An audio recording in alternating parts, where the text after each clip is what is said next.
Vous dire une chose, tu veux comprendre qui est Dieu. Regarde comment Dieu, avant de créer l'homme, essaie de regarder où est-ce qu'il a placé l'or, le mercure, le diamant. C'est là où tu sauras quelles sont les meilleures cachettes de Dieu.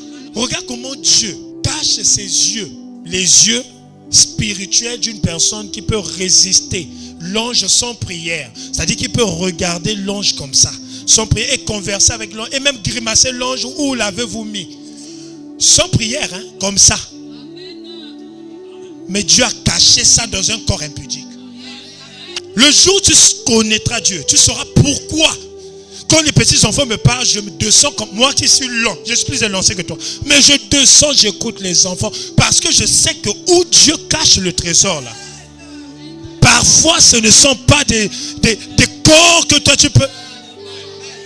On dit, il n'avait aucun rien sur lui qui pouvait attirer. Mais cependant, la personne dont on décrit, c'est lui qui est le plus beau parmi les milliers. Où était partie sa beauté? Pourquoi il a fallu que quelqu'un puisse lui faire un baiser pour l'identifier? Je pouvais juste dire moto beaucoup t'en as. Maintenant, vous, quand vous arrivez, quand vous voyez un corps sans forme, comme celui-là qui n'a même pas un super 200, vous vous dites celui-là n'a pas Dieu. Mais quand vous regardez quelque part là-bas, vous voyez quelqu'un qui a un ventre ballonné, une humeur et qui sait parler par rapport à la connaissance théologique aussi. Donc quand il parle, c'est lui-là qui a Dieu. Là-bas, quand tu vas le consulter, tu mets 5 000.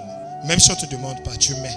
Parce que par rapport à la façon dont il est habillé. Maintenant, quand tu viens auprès de celui qui a une marnière, tu laisses 500.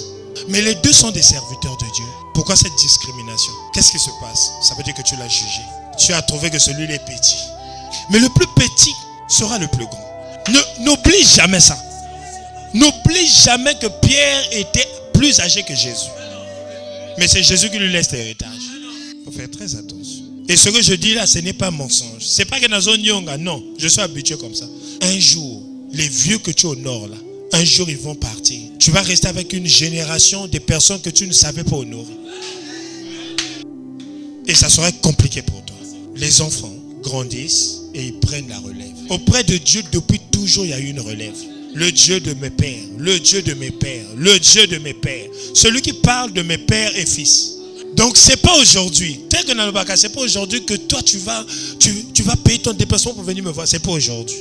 C'est quand tu vas constater que t'es vieux là. Dieu a changé de saison. Parce qu'il y a une saison où Élie doit régner. Il y a une autre saison où Élisée doit régner. Il y a une saison où Moïse doit régner. Il y a une saison où Josué doit régner. Il y a une saison où Jésus doit régner. Il y a une saison où c'est Pierre qui doit régner. Je vous dis, l'heure était venue où le Saint-Esprit devait descendre. On ne voyait plus Jésus physiquement, mais on voyait les apôtres de partout. Quelles sont les cachettes de Dieu dans des petites choses? La vie que tu vois là, il y avait beaucoup de gens, mais Dieu avait caché sa grâce dans la maison d'une veuve qui ne lui restait qu'une portion du manger, juste ça. Et quand l'homme de Dieu est passé, on a découvert tout de suite, que là, il y avait le doigt de Dieu. Regardez comment Dieu cache toute une mission de Jéricho dans la maison d'une prostituée. Quelles sont les cachettes de Dieu? Quelles sont les cachettes de Dieu? Quelles sont les cachettes de Dieu? Vous savez, Dieu, parfois il cache son témoignage dans un corps dont les yeux ne voient pas. C'est-à-dire, Bartimée était une caisse de la gloire de Dieu. On a caché un témoignage fort, mais dans le corps d'une personne qui n'a pas la possibilité de voir. Suite de quelques temps, la nouvelle s'est répandue. Bien-aimé, Dieu cache la gloire du chiffre dans un malade de 38 ans. C'est-à-dire, aussi longtemps que cet homme n'entrait plus dans l'eau, cet homme ne savait pas que c'est le chrono du ciel qui s'était arrêté pour lui pour qu'il ne rentre plus. Parce qu'il était une gloire réservée de Dieu. Et Jésus s'est localisé où le Père Céleste a planté quelque chose. Et donc quand il arrive, lève-toi, prends ton lit et marche. Vous savez, le malade de 38 ans que vous êtes en train de voir là, est l'image d'un patriarche dans l'Ancien Testament. Un tonton qu'on appelle Moïse. Ce tonton avait une histoire avec l'eau. Et donc ce tonton, son histoire ne nécessitait pas qu'il plonge dans l'eau, mais qu'il navigue sur l'eau. Est-ce que tu comprends? Lui ne se noie pas. Il n'est pas Jonas. Lui, il traîne. Et puis, il doit revenir à ses propriétaires. Nous reconnaissons tous. Ça veut dire que quand on l'a fait naviguer là, il dit, je rentrais, je n'ai pas ma place. Là, c'était aux autres. C'est là où Dieu... Mais autrement dit, Jésus pouvait lui dire, mais toi, ta place, ce n'est pas de rentrer. Toi, tu es la gloire de Moïse. Toi, tu es quelqu'un qu'on fait marcher sur l'eau. Si seulement on t'avait pris, on ne t'a pas jeté, on t'a juste fait lever sur l'eau, tu guérissais. Maintenant, comme tu dois revenir auprès de ton Créateur, comme Moïse qui doit revenir au maître de sa propre mère. Voilà pourquoi je ne fais plus le contour. Je viens directement vers toi pour te retrouver. Lève-toi. Prends ton lit. Amen. Donc le Dieu que vous voyez vient reproduire ce qui s'est fait dans l'Ancien Testament. Il ramène. Dernièrement, je vous avais lu ça de 38 ans. Le Dieu du chiffre. Je vous avais donné un verset de l'Ancien Testament. Vous voyez que des choses sont similaires. L'Élie qui devait revenir, et pourtant là-bas il était Élie, mais ici on l'appelle Jean. J'ai souvent envie de chercher à comprendre pourquoi le père de la foi qui est Abraham, alors qu'on nous dit que le consommateur de la foi, c'est Dieu. Amen. Le consommateur de la foi, c'est Dieu. Ça veut dire, autrement dit, la foi lui revient. Abraham aussi débute une histoire qu'on dit le père de la foi. Amen. Maintenant, qui doit accepter de sacrifier son fils?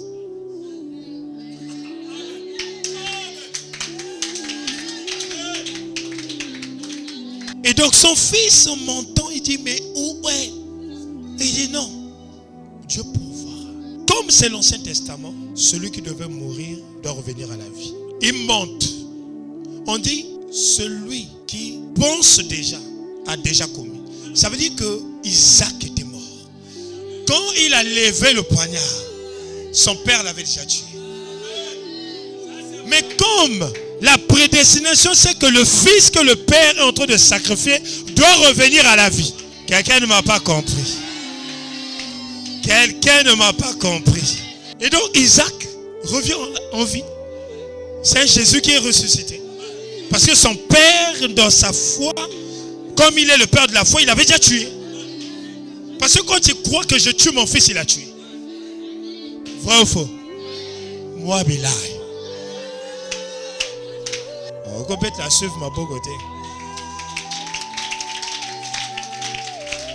Ce que vous allez chercher ailleurs, Élisée vous dit, ils sauront qu'au Congo-Brazzaville, il y a un prophète.